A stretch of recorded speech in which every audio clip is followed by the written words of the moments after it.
मोठ्या बाईचं होय ना? मोठ्या बायचा होय का? नातू होय मोठ्या बाईचं पोरग. कुंतीचा कर्ण होय. मोठ्या बायचा होय वा. रानटेकल्या बाईचं होय मोठ्यावाल्या. मोठ्या बायचा होय का? आता माझ्याकडे शिकते. मी म्हटलं बापू काय करून मी ऍक्टिव्ह घे त्याला फॅक्टरी बनवून देतो. आता लहान आहे का मला सांग? नाही. त्या दिवशी नाही होता शिळवात थांब गेला. शिळवात खाणं चांगलंय का? नाही.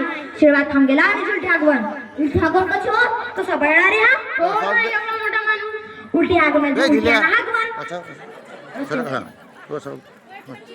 हाँ अबे दिसना अशी आगवण लागली बाई आले सडकेच्या का नाही तर फर वापेचे का नाही तर भर त्या सडकेच्या का नाही बाई त्या सगळे ट्रक नाही चाले.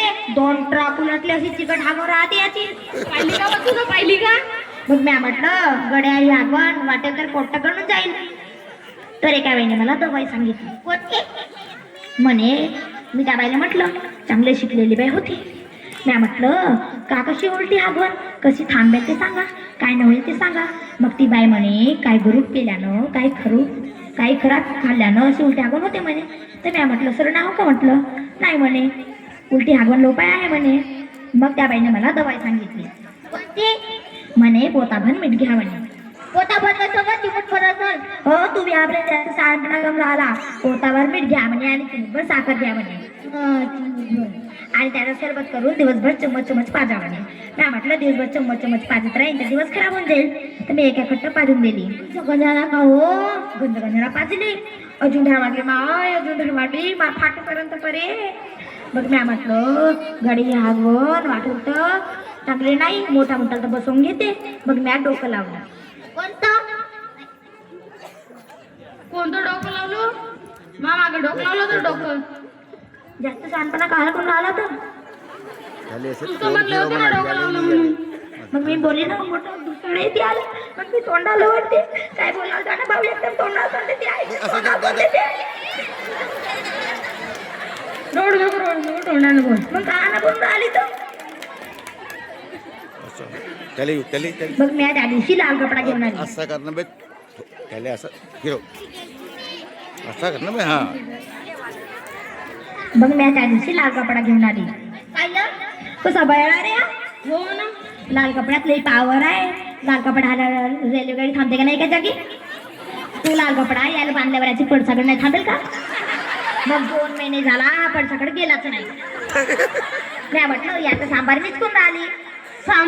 सांभाळ म्हणणावर दात काळ आला तर सांबार म्हणते ना तू. सांबार मीच कोण आली.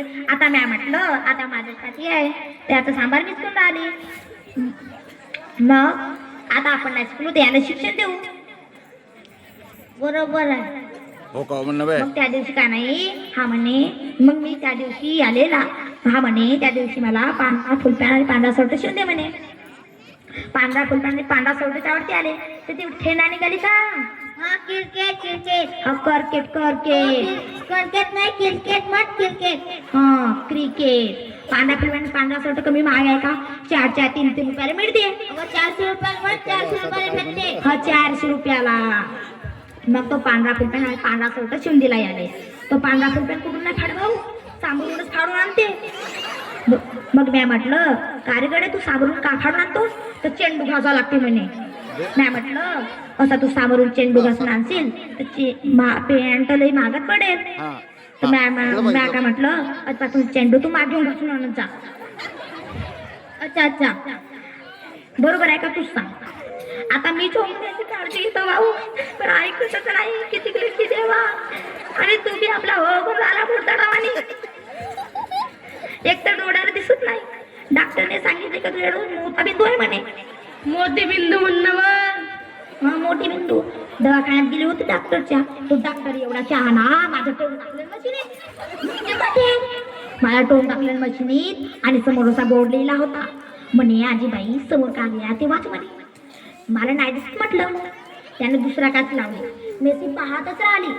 मी म्हटलं नाही दिसत म्हटलं. डॉक्टर एकदम माझ्यावर हचकला. म्हणे आजीबाई पुरी काच खतम झाले आणि तुम्हाला वाचता लिहिता कसं नाही म्हणे. तर मी म्हटलं मी कधी शाळेत गेलीच नाही म्हटलं. म्हणून शाळा शिकणं चांगलं आहे बाई. विचार माझ्या तोंडावर चांगला खाया पियाला घालते. माझं माझा बोटाची म्हणतो होता ना माझ्या पोटावरून वर गेला.